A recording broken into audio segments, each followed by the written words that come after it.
দর্শক, দৌলতদিয়ায় বিগত 4 বছর যাবৎ কাজ করা এই মেয়ের গল্প শুনবো আমরা।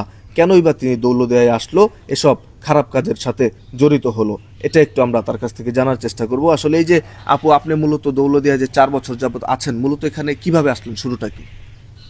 শুরুটা বলতে গেলে অনেক কষ্ট লাগবে আমার, তারপর যেহেতু প্রশ্ন করছেন বলতে হবে। তো আমার ফ্যামিলি অনেক গরিব ছিল। তো আমার বয়স যখন 10-15 বছর, তখন মূলত আমার বাবা মারা যায়। তো আমার মা অনেক কষ্ট করে আমার বাসা বাড়ি কাজ করে আমাকে মানুষ করছে। তো 15-17 বছর যখন প্লাস আমার হয়ে যায়, তখন আমার মাও মারা যায়। তো আমাকে দেখার মতো আপন বাবাও নাই, মাও নাই। তো আমার চাচির কাছে রেখে গেছে। তো আমার চাচি আমাকে ওইভাবে দেখতে পারে না। সারাদিন অনেক কাজ কাম করি, তারপরও এক মুঠো ভাত সে দেয় না। তো যেখানেই যাই সেখানেই শুধু অবহেলা পাই। মানুষজন অনেক খারাপ নজরে, নজরে দেখে।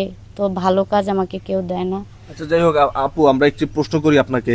যে আমরা তথ্য নিয়েছি আগে যে আপনার একটি বিয়ে হয়েছিল, মূলত আপনি বিয়েটা কি দৌলতদিয়ায় আসার আগে করেছিলেন না পরে করেছিলেন? বিয়েটা আমি দৌলতদিয়ায় আসার আগে করেছিলাম। আচ্ছা, তো আমার যে বিয়ে হয়েছিল, আমার যে স্বামী ছিল, সে মনে করেন অনেক বাজে ছিল বা নেশায় আসক্ত ছিল। সবসময় আমাকে যৌতুকের জন্য মারধর করতো। তো এই কারণে আমাকে আমার জামাই ঢাকায় না গার্মেন্টসে চাকরি দিয়ে দিছিল। পরে চাকরি নিয়ে 4-5 মাস চাকরি করার পরে ওই লাইন চিফ, সুপারভাইজার, ইনচার্জ মনে করেন খারাপ নজরে, নজরে দেখে বা অনেক রকমের বাজে প্রস্তাব দেয়, কুপ্রস্তাব দেয়। তো ওগুলা সহ্য করার চেয়ে পরে আমি চাকরি ছেড়ে দিছি। পরে আমার জামাই আরো অনেক অত্যাচার করছে। পরে আমার জামাই তার এক বন্ধুর কাছে চাকরির কথা বলে আমাকে দৌলতদিয়ায় দিয়ে দিছে। তো দেওয়ার পরে সে অনেক টাকা পাইছে, অনেক টাকা নিয়েছে। তো মানে আপনাকে আপনার স্বামী আপনাকে দৌলতদিয়ায় বিক্রি করে দিয়েছে টাকার হ্যাঁ, বিনিময়ে? হ্যাঁ, টাকার বিনিময়ে সে অনেক টাকা পাইছে। তো দিছে, আমাকে বলছে যে তুমি যাও, সে একটা কাজের ব্যবস্থা করে দিবে, আমি বিকালে যেয়ে তোমাকে নিয়ে আসবো। মূলত ওখানে যাওয়ার পরে সে আর আমার সাথে দেখা সাক্ষাৎ করে না। তো বিভিন্ন ধরনের লোকজন আসে, অনেক ধরনের মানুষ। তো রাস্তাঘাটে মনে করেন এই জায়গার কাঠমাট এক জায়গায় ফালাই রেখে আসে এক একজন, বা ইন্টারনেটে, ইউটিউবে মানে অনেক। দৌলতদিয়ায় যে মেয়েদের সাথে শারীরিক চাহিদা মেটানো যায়, সেই হ্যাঁ, কারণে হ্যাঁ, কাঠ ফেলে রাখে রাস্তায় হ্যাঁ, হ্যাঁ, শারীরিক দালালরা। চাহিদা মিটানোর জন্য দালালেরা অনেক জায়গায় অনেক কাটে।